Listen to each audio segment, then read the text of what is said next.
Hey everyone, we're Team Gamma, and the topic of this podcast is going to be leadership. Our specific focus is going to be Jack Welch and his leadership at GE from 1980 to about 2001, as Welch was a visionary leader and really transformed the company. So Welch really placed a large emphasis on people, more so than a lot of visionary leaders today, such as Elon Musk.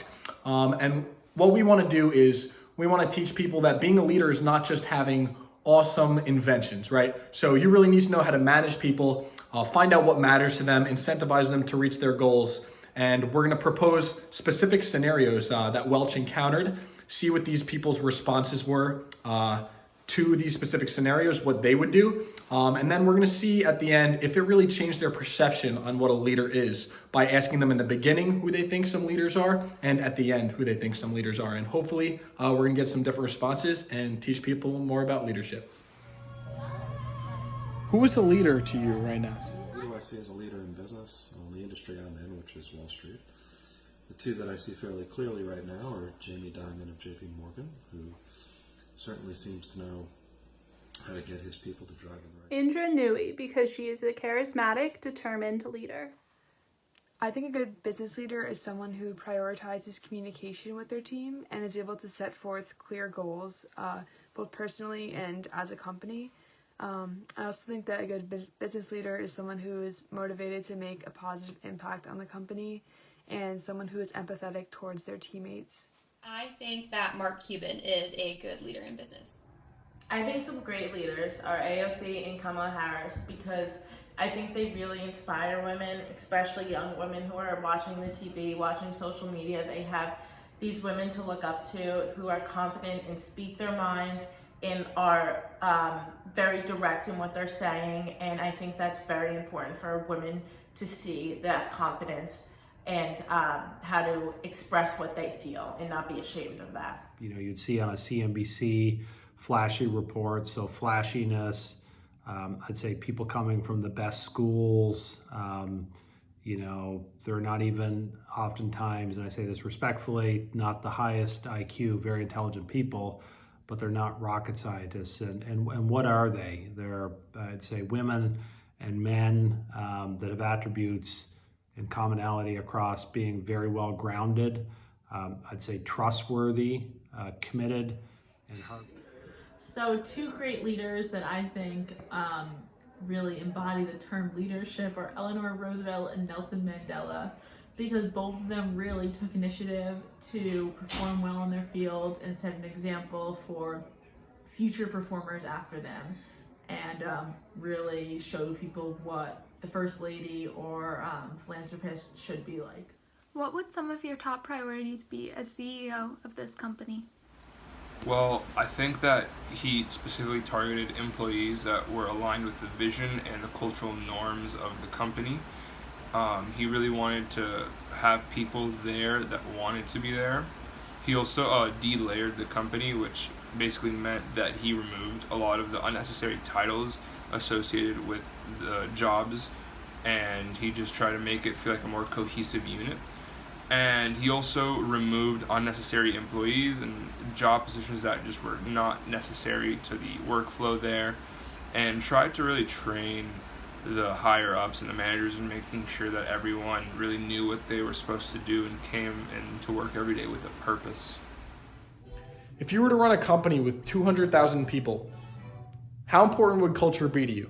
And how would you go about incentivizing your employees to reach their goals? So I think community is essential to a big company because even though they are big, I think it is important as a leader to instill community in small little groups first, and to make people feel like they have their own group, because in a big company it is easy to feel alone, and when you do feel alone, your mind and your thoughts aren't as productive, aren't as creative. And when you are with a small community, even maybe it's just that region community, it's still important to form a community, even if it's not just that huge company, because the whole company as a whole, because you drive each other forward. If one person has an idea but doesn't know how to instill that another person may, and you build on top of each other, and everyone's brain coming together is better than the power of one. And it's important to instill in a company those small communities and then have those small communities maybe work with another community to create a larger whole company community. I think that company culture is the most important factor in young people determining a job choice, or just anyone determining if they want to join a job. For me, that was the number one reason why I chose the firm that I chose. Anyone can join a firm, and anyone can really make a firm perform well, but if you are going to have a good culture, your employers really want to be there, and they show that they're passionate about that firm, so they really perform better. And then to make that happen, you should show them that they matter. So for example, from the lowest level, they should be involved in company calls, client calls. They should be shown that you really value them as a employee, and rather than just silo them through a high level whoever to the lowest level intern, they should show that they matter. All right, so Vic, those were some absolutely tremendous ideas. What Jack Welch actually did was he placed a ton of emphasis on personal training and development for each of his employees, from the top of their specific departments all the way to the bottom, interviewing specific department heads individually, trying to find out whether or not people were doing a good job, trying to incentivize innovation through finding out what really mattered to his employees, and placing an emphasis on the community as a whole rather than those just particular small business units. So, how would you go about implementing a dramatic change in a business strategy that is divergent from business operations in the past? I think that as a CEO trying to effect a significantly divergent change within a company, you would definitely need to speak to all of the main stakeholders, business operation leaders, as well as product leaders to make sure that they're understanding your vision and your point of view for the change. If you don't involve these senior level leaders, then you'll probably meet quite a lot of criticism, but otherwise I think that would be the best starting point in order to enact a significant change. Well, to change the direction of the company in a drastic way, you would need to first commit to massive research to make sure that your new direction will be done correctly, and also you would have to realize that there must be massive changes in the personnel. Some people simply will not be on board with the new program, and some will not be able to keep up with the changes. So part of the research will be, and that goes especially for people down below in the trenches, to make sure that they can keep up with a change in direction and they will be on board, to make sure that everybody within the company will be able to follow the new program. Rather than have his foot in everything like before, Jack Welch wanted GE to be a leader in each of its businesses. He implemented a fix, sell, or close it approach to the existing business operations, in which he either fixed an existing business, sold it, or closed it. He wanted to create a lean machine with no bureaucracy, which led to the de-staffing of over 100,000 employees. He changed the culture of the firm by rewarding the employees' success and commitment to the firm's new goals and cultural expectations, with training programs and well-paid jobs. But he adopted a very cutthroat environment, where even if employees performed well but did not live up to the cultural expectations, they were let go. Jack Welch believed that the culture was the most important to the transformation of the company. How does that change your perspective on leadership? If you were to leave your mark on a company, what would you want your legacy to be? And how would you make sure that your changes are long-lasting? So if I had to leave a lasting mark on a company, I'd want it to be the culture, and I'd want the culture to be self-reinforcing, meaning whenever it started to get out of line, the culture of the company would take it back in place. And the decisions made would be, by definition, long-lasting, and would keep repeating themselves and trending towards the right direction. If I were to leave a mark on any company, to really solidify my legacy, I would try to align with the tenets of being a B Corp. Understanding that there is social responsibility in every single portion of what we do as business. Profit isn't everything.